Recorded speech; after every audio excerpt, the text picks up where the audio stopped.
आज के मुख्य अतिथि माननीय श्री विवेक पांसालकर जी, हमें ऑडिबल ना? ओके।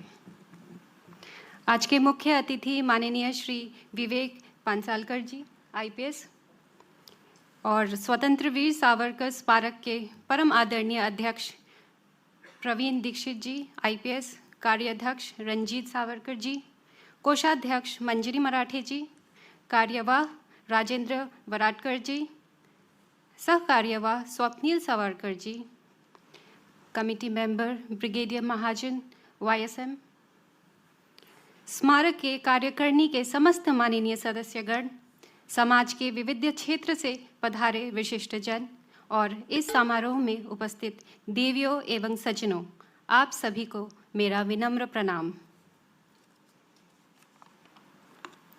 सर्वप्रथम मैं कर्नल अनिल अर्ज शौर्य चक्र commanding officer 4 Maratha light infantry की ओर से स्मारक के प्रति उन्हें इस वर्ष का स्वतंत्र वीर सावरकर शौर्य पुरस्कार प्रदान करने हेतु विनम्रतापूर्वक कृतज्ञता ज्ञापित करती हूँ।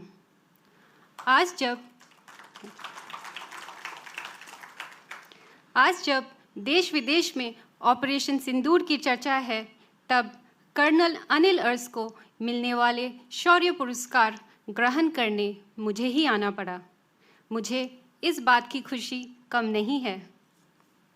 उपस्थित देवियों एवं सज्जनों, कर्नल अनिल अर्ज को जब वर्ष 2020 में भारत सरकार द्वारा शौर्य चक्र के लिए चयन हुआ, तब कर्नाटका सरकार सहित अन्य एनजीओ ने भी उन्हें सम्मानित करने की इच्छा जताई। यह दौर 2021 तक थम गया, पर आपके स्मारक द्वारा उन्हें शौर्य पुरस्कार देने की घोषणा के बाद ऐसा लगने लगा मानो कर्नल अनिल अर्ज के शौर्य और पराक्रम की उस गाथा को दोहराया जा रहा है। मुझे ऐसी अनुभूति हो रही है मानो जनमानस में उनकी शौर्य वाली गाथा एक अमीर छाप छोड़ गई हो। मुझे पूर्ण विश्वास है कि आपके स्मारक का यह निर्णय न सिर्फ कर्नल अनिल अर्ज को बल्कि संपूर्ण मराठा रेजिमेंट में एक नई ऊर्जा, जोश, उमंग और प्रेरणा का संचार करेगा। पता है क्यों? मराठा रेजिमेंट का हर एक जाबाज जवान जब भी कहीं और कभी दुश्मनों से लोहा लेता है, तब अनायास उसके लब पर बस एक गूंज, फिर उसकी अनुगूंज दूर दूर तक सुनाई पड़ती है, और वो है बोल श्री छत्रपति शिवाजी महाराज की जय। वैसे तो a lot has already been told about the operation that was conducted by Colonel Anil, but anyhow, I think no matter how many times we sing in the glory of our brave soldiers, it's never really enough. So once again, I would like to repeat it. उस दिन colonel Anil अर्ज ने पूरी बहादुरी, सूझबूझ, team work, सटीक रणनीति के तहत भारत पाक सीमा रेखा पर घात लगाकर एक भीषण गोलीबारी में 3 खूंखार आतंकवादियों को भारत सीमा में घुसने से पहले ढेर कर दिया। अपने आकाओं के हुक्म पर भारत में घुसकर आतंकवादी कार्रवाई के उनके मंसूबों पर एक झटके में पानी फेर दिया। गोलियों की आवाज़ तब भले ही थम गई थी, पर एक आवाज़ सीमा रेखा के उस पार तब भी गूंज रहा था, और वो थी बोल श्री छत्रपति शिवाजी महाराज की जय। इस शौर्यपूर्ण उपलब्धि पर भारत के तत्कालीन राष्ट्रपति श्री रामनाथ कोविंद जी ने कर्नल अनिल अर्ज को राष्ट्रपति भवन में शौर्य चक्र से सम्मानित किया था।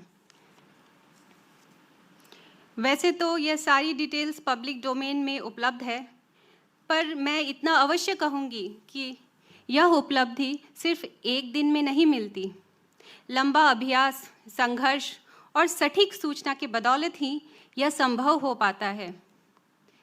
इसे महज संयोग समझे कि कर्नल अनिल अर्ज को जब वर्ष 2020 के स्वतंत्रता दिवस की पूर्व संध्या पर भारत सरकार की ओर से शौर्य चक्र देने की घोषणा हुई, तब कोरोना का दौर था। उसी वर्ष स्वतंत्रता दिवस के अवसर पर मेरे पिताजी Shri Gangeshwar Singh IPS of 1987 batch को भी वेस्ट बंगाल सरकार ने कोरोना काल में उनकी उत्कृष्ट सेवा के लिए मुख्यमंत्री पदक से सम्मानित किया था। तब सोशल मीडिया में दोनों को लेकर काफ़ी चर्चा थी। Sometimes I really think to myself that in my previous birth, I would have done something really nice. You know, I have been blessed with such a great father and such a brave Jeevan Sathi, such a brave partner. I'm really blessed.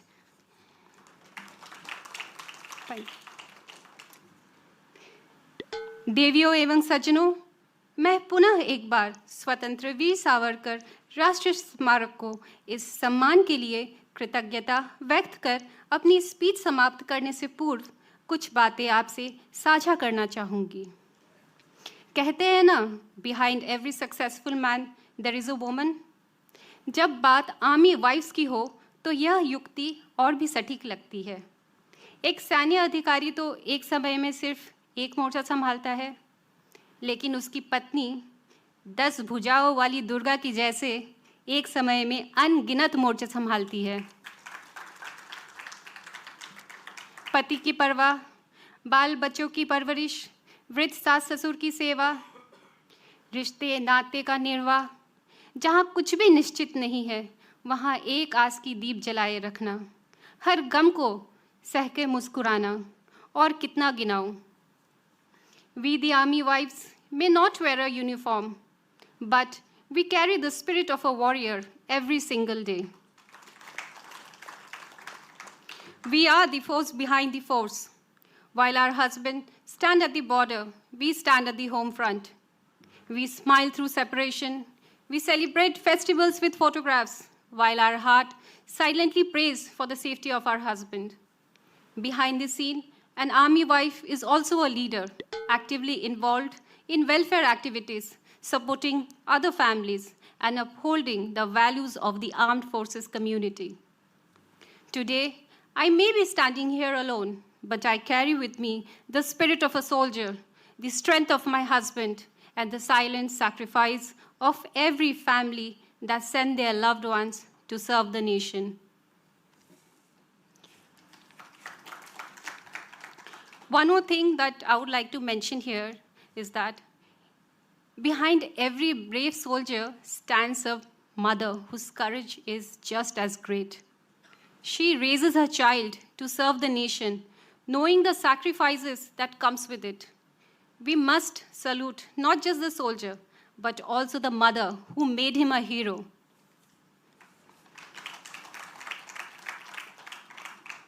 The hands that rocks the cradle also holds the potential to shape the nation. Remember, if a mother can influence a child to follow a wrong path and turn him into a terrorist or a jihadi, like we see in the valleys, then she also has the ability to make him a brave, patriotic hero like Veer Savarkar. And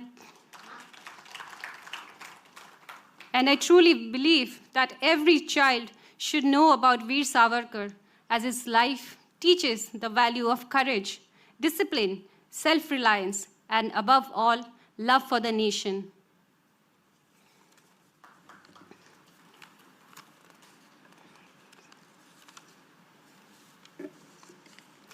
हम अक्सर अपने देश के वीर सेनाओं को सलाम करते हैं। हम उनके साहस, देशभक्ति, बलिदान की प्रशंसा भी करते हैं।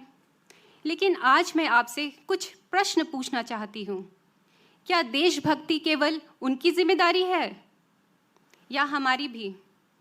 क्या देशभक्ति केवल सीमा पर ही खत्म हो जाती है? नहीं, सच्ची देशभक्ति तो हमारे भीतर से शुरू होती है।